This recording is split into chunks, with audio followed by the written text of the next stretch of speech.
మందులు వాడిన తర్వాత కలిగే దుష్ప్రభావాలపై ప్రజల అవగాహన పెంచే లక్ష్యంతో ఫార్మాకోవిజిలెన్స్ 5వ జాతీయ వారోత్సవాన్ని పురస్కరించుకుని కాకినాడలో ఫార్మసీ విద్యార్థులు ర్యాలీ నిర్వహించారు. ఈ ర్యాలీని స్థానిక ప్రభుత్వ వైద్య కళాశాల ఫార్మకాలజీ విభాగాధిపతి డాక్టర్ పి ఉషాకిరణ్ ఆధ్వర్యంలో ప్రొఫెసర్ ఆర్ శ్రీనివాస్ బుధవారం ప్రారంభించారు. ఫార్మకాలజీ విభాగం నుండి మొదలైన ర్యాలీ గవర్నమెంట్ జనరల్ హాస్పిటల్ మీదుగా కొనసాగింది. ప్రొఫెసర్ శ్రీనివాస్ మాట్లాడుతూ, రోగులు వాడే మందులు మంచిని చేస్తాయి, కానీ ఎప్పుడైనా అనుకోని ఇబ్బందులు కలిగిస్తే వెంటనే వైద్యులను సంప్రదించాలి. ఆసుపత్రిలోని ప్రత్యేక కేంద్రాలకు తెలియచేయటం ద్వారా మన ఆరోగ్యమే కాక సమాజంలోని ప్రతి ఒక్కరి భద్రతకు కూడా ఉపయోగపడుతుందని పేర్కొన్నారు. Pharmacovigilance associate doctor P Durgadevi మాట్లాడుతూ, గ్రామీణ ప్రాంతాలకు కూడా ఈ అవగాహన కార్యక్రమాలను విస్తరించి సురక్షిత మందుల వినియోగం, ఆరోగ్య రక్షణ అనే భావన పెంపొందించడం తమ లక్ష్యమని తెలిపారు. మందుల వాడకం వల్ల దుష్ప్రభావం ఏర్పడితే టోల్ ఫ్రీ నెంబర్ 1800-180-3024కి సమాచారం ఇవ్వాలని, అధిక ఫిర్యాదులు వచ్చిన సందర్భంలో సంబంధిత మందు తయారీని నిలిపివేసే అవకాశం ఉంటుందని చెప్పారు. అసిస్టెంట్ ప్రొఫెసర్ డాక్టర్ బి రూప మాట్లాడుతూ, వైద్యుని సలహా లేకుండా మందులు వాడకూడదని, ప్రతి ఔషధానికి లాభాలున్నప్పటికీ జాగ్రత్తలు తీసుకోకపోతే దుష్ప్రభావాలు కలుగుతాయని వివరించారు. కొత్త మందులు లేదా వాడుతున్న మందుల వల్ల కలిగే అనుకోని ప్రభావాలను వైద్యులకు తెలియచేయటం ప్రతి ఒక్కరి బాధ్యతని సూచించారు. ఈ ర్యాలీలో వైద్య విద్యార్థులు, అధ్యాపకులు, నర్సింగ్ విద్యార్థులు, ఆసుపత్రి సిబ్బంది పాల్గొని ప్రజల్లో చైతన్యం కలిగించే నినాదాలు చేశారు. సో ఏంటంటే ప్రతి సంవత్సరం మేము కేంద్ర ప్రభుత్వం వారి వాళ్ళ ఆర్డర్ తో మేము ఏం చేస్తున్నామంటే నేషనల్ ఫార్మకో విజిలెన్స్ వీక్ అని చెప్పేసి ఫార్మకో విజిలెన్స్ వారోత్సవాలు అనేది ప్రతి సంవత్సరం సెప్టెంబర్ 17 నుంచి 23 మధ్యలో చేస్తున్నాం.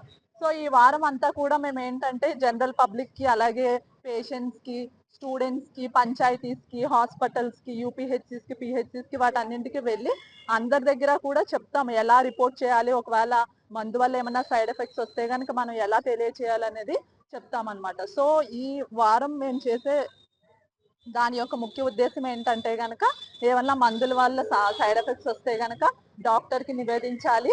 అలాగే మాది ఒక టోల్ ఫ్రీ నెంబర్ ఉందండి, 1800-180-3024. దానికి ఫోన్ చేస్తే కేంద్ర ప్రభుత్వం వారికి చేరుతుంది ఆ టోల్ ఫ్రీ నెంబర్ వచ్చేసి. సో వాళ్ళకి తెలియడం వల్ల మనకి ఏంటంటే మందుల వల్ల ఏం సైడ్ ఎఫెక్ట్స్ వస్తున్నాయి అనేది తెలుసు. డ్రగ్ డెవలప్మెంట్ డ్యూటీ టైంలో బట్ అది దాటిపోయిన తర్వాత వచ్చే కొన్ని జెనెటికల్ ప్రాబ్లమ్స్ కానీ, ఎథనికల్ గ్రూప్ ప్రాబ్లమ్స్ కానీ, హెరిడిటరీ ప్రాబ్లమ్స్ కానీ ఉన్న వాళ్ళకి కొన్ని ప్రాబ్లమ్స్ బయటకు పడుతుంటాయి. అవి వచ్చినప్పుడు మనం ఇన్ఫార్మ్ చేయకపోతే ఆ డ్రగ్ అలా కంటిన్యూ అయిపోతుంటుంది. దానివల్ల ఏమైనా కార్డియాక్ ప్రాబ్లమ్స్ రావచ్చు, రీనల్ ప్రాబ్లమ్స్ రావచ్చు, డెత్లు కూడా పాసిబిలిటీ అవ్వచ్చు. సో దీన్ని రెడ్యూస్ చేయడానికి మనకి ఒక ఏంటది ఫార్మకో విజిలెన్స్ ప్రోగ్రామ్ అన్నది ఒకటి ఉంది. దాంట్లో ఎప్పటికప్పుడు ఏ డ్రగ్ వల్ల వచ్చినా, ఏ మందు వల్ల వచ్చినా, అసందర్భంగా వచ్చిన ఎటువంటి రియాక్షన్ అయినా మేము దాన్ని రిపోర్ట్ చేయడం జరుగుతుంది. ఇటువంటి రిపోర్ట్లు వేల కొద్దీ చేరిన తర్వాత గవర్నమెంట్ కానీ, దానికి సంబంధించిన అథారిటీస్ కానీ ఒక రకమైన రియాక్షన్, అంటే దాన్ని బ్యాన్ చేయడం కానీ, సస్పెండ్ చేయడం కానీ, వేరేగా తీసేయడం కానీ, దాని మీద కొన్ని ఇన్స్ట్రక్షన్స్ ఇవ్వడం కానీ జరుగుతుంటుంది. సో అవి జరగడం కోసం మనం ముందు జాగ్రత్తగా ఇచ్చే ఇది అనమాట. అంటే ఒక చోట దొంగతనం జరిగితే ఊరుకుంటే ఇంకో ఇంట్లో కూడా దొంగతనం జరుగుతుంది.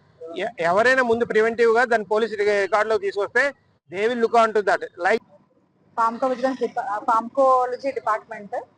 సో ఇవాళ ఈ వీక్ అంతా కూడా మనము ఫార్మకాలజిలెన్స్ వీక్ చేస్తున్నాము. ఇవాళ అవేర్నెస్ క్యాంపెయినింగ్ చేస్తున్నాము. మెయిన్ గా జనరల్ పబ్లిక్ కి తెలియాలండి. మనం చాలా చదువుకుంటాం కానీ పబ్లిక్ కి తెలియదు ఎలా రిపోర్ట్ చేయాలి, ఎక్కడ రిపోర్ట్ చేయాలి, ఎవరికి రిపోర్ట్ చేయాలి అనేది తెలియదు. సో మన ఈ ర్యాలీ ద్వారా మనం డిస్ట్రిబ్యూట్ చేస్తున్నాం పాంప్లెట్స్, ప్లస్ మనం ఇక్కడ వెండర్స్ కానీ, మెడికల్ షాప్ వాళ్ళకి కానీ అందరికీ కూడా 1-to-1 వెళ్ళి ఎక్స్ప్లెయిన్ చేస్తున్నాము. సో ఏదైనా డ్రగ్ రియాక్షన్ వచ్చినప్పుడు ఊరుకోకుండా డాక్టర్ని సంప్రదించాలి. ఏం రియాక్షన్ వచ్చింది, దేని డ్రగ్ వచ్చిందో చెప్తే దాన్ని మనం నివేదించుకొని we will report to the higher authorities. అది ముఖ్య ఉద్దేశం ఈ ర్యాలీ వల్ల.